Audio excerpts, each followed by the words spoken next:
Lovely to meet you guys, and congratulations on a gorgeous film. I was saying this, that I don't review everything, so I picked this. I asked for dibs to get to see this because it just looked stunning. And I know it has been in the works for quite a while. How did you guys get to start on this project? Well, we can't remember. To be honest with you, I think it was at a party somewhere that I met you, and you think it was on a plane. It wasn't a party. It was in Berlin. Yeah. You were showing Adam and Paul, and I think I was there with the Mighty Celt, and we got talking a little bit, and then we were on the same plane on the way back, and I don't know whether I had said to you about an idea already. I'm not sure, but you sent me back a little cutting from a newspaper about another idea that we're actually working on now as well. And we met subsequently, and I pitched you an idea I had for this film set in Cuba with a backdrop of drag artists and boxers. So previously, having written rain-soaked films in Ireland, I was offered the opportunity to go to Cuba to research film, and I said, yeah, thank you. And I was also, the world of it seemed very interesting to me, and that I wanted to work with Paddy as well, and he had experienced sort of drag performances in Cuba, and they're very different to a kind of a Western model of that. They're full of heart and sincerity rather than straight up humor, or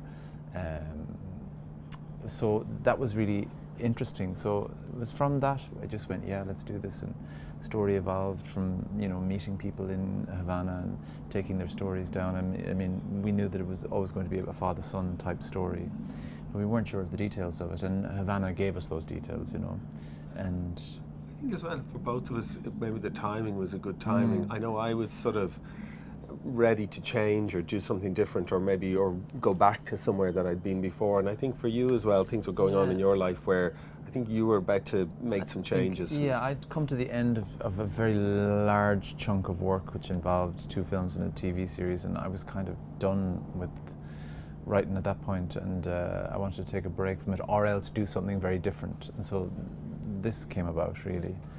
And it was a great, joyous experience. I mean, it happened slowly. I didn't really sit down to write it until 2010, and it didn't come out until, the script wasn't ready until January 2011 was the first official draft. And then it took us another 3.5 years to finance it. So it happened slowly, but I think that was right for it as well. It eventually got made at the right time, I find. There's great themes in it about toxic masculinity and things that travel so well, even though it's such a different environment, and even themes about poverty and stress. So it is just absolutely fantastic, and it's lovely to think that it happened because you were trapped on a plane and then just had to I was forced to speak to him.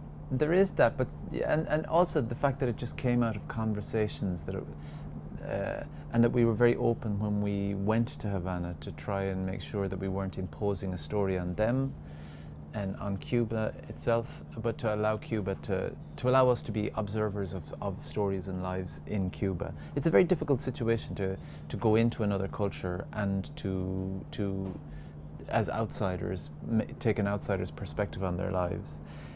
In a weird, strange way, I think that Irish people have had that done to them for a long time, up to about the mid-80s. It was always, we were always seeing life being observed. We were being observed, but then there's also that thing with Havana and Cuba itself. I always think that Cuba is like this massive fishbowl with the whole world just staring in at these lovely exotic fish swimming around, and there was that.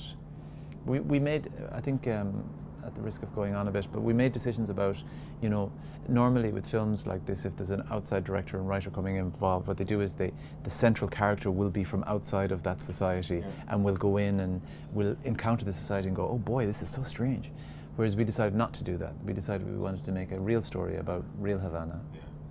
There was a couple, I was careful of slagging anything else off, but there was a couple of portmanteau films made, and so which gave you a chance of seeing 7 different films that all sort of were making those mistakes maybe, and so we sort of had some good let's say beacons out there to say maybe we shouldn't go down that direction or shouldn't look at that direction, And I think there's a sense of if you go to a place that has a feeling of the exotic maybe about it, if you try and make it exotic, you're doubling up on something that's already there. You don't need, it's like, it's too many spoons of sugar in your coffee or something, it's just you're over sweetening something or putting too much taste in. You become drunk on the exoticness of it all, and you don't see clearly. So we were trying to, very much the film was influenced by the people we met. The stories are the stories that people told us. I think maybe the process as well, the fact that we'd gone over together and met various people in the research process. When you're making a film, you're making it with a sense of the authenticity of their lives or the truth of their lives. So it's not just a notional thing, it's actually an idea and a story that's connected to a world that you've experienced together. And I think that was very important. It just, in a way, it's like a tuning fork in some way that you just keeps you on track and makes sure that you're not you're not veering away from something that gives you that sense of authenticity about it, or makes you feel that it is true. And it's fantastic when a writer and director are so in sync, and you just really get this. There's so many moments when the visuals tell the story. There's so many moments where it's about what's not being said as opposed to what is being said. And like that, it's such a universal story, but it is so different to anything either of you guys have done before. Even the way it feels, the tone of it. And for both of you, what did you think were the challenges there, and what did you like about it? Well, I think one of the things was I wanted to, and we agreed that what it was we wanted to write what was essentially a melodrama, something that was as melodramatic as a Cuban love song, and that is very far away from the work that I had done before, which is almost minimalist. So there was kind of trying to figure out how far you can go with something, and but it was also like as I said earlier on, I think that I'd come to the end of a process of writing, and I'd done with that, and I needed to find something new. So in a weird way, I think with the writing of this, I was learning new again. Like it was like as if I was learning how to write again, because I was writing something very, very different, and it has changed the way I write for sure. I think as well there was a good process between us, that we always put the thing between the two of us, both in the development of the script, but also then when it came to production and filming, I very much wanted Mark to be a part of that and be around, and he was there during the shoot. He acted in it a bit, but also he lived in the same house as we all did when we were making it, and that meant that just means that you're able to constantly refer to each other and just say, I'm thinking of doing this, what do you think of that? It's a bit shit. I think it's a little bit shit. Why is it shit? And we say, well, maybe it's shit because of this or that. Or, no, that's brilliant. I saw this thing, it's great. And what you're doing is, in some way, that process of sharing and engaging and feeding into the thing that's between the two of you, as opposed to maybe this that you're sort of saying it's mine and holding on to it in some way. And I think that it is mine. It is yours, of course. But I think that's, in some way, that process definitely suited me. And it brought the best out for me. But and it's also part of the thing that I'm proudest about the film, in a way, is that collaborative process of how it was made. It was a great collaboration, and I enjoyed it thoroughly, I have to say. And one final quick question: what was your favourite thing to do with this film? What was your favourite thing about it? I could tell you my least favourite, which was having to shoot my first ever sex scene in a film with Paddy Breathnach in the room. that was my favourite. It was horrific. It was horrific. That was my favourite thing. Yeah. There was lots of really good things. My favourite thing in retrospect is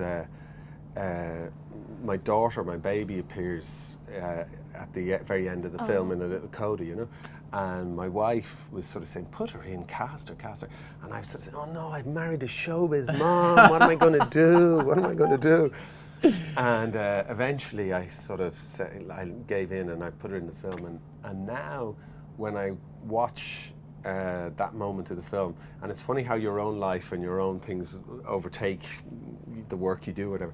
When I watch it, it just reminds me of this wonderful time we had together, and I see her and how you know, in that she was 8 months old at the time, how flourishing she was, and how she was the crew mascot. She was, you know, and what a wonderful time she had. And so it's a peripheral thing to the film, but it's actually completely, in some way, the spirit of it embodies my experience of the whole film, which was just a great, joyous adventure. Lovely. Well, listen, thank you guys so much. That was a great film. Make sure to catch the film. It's absolutely fantastic. Excellent. Thanks a million. Thank you.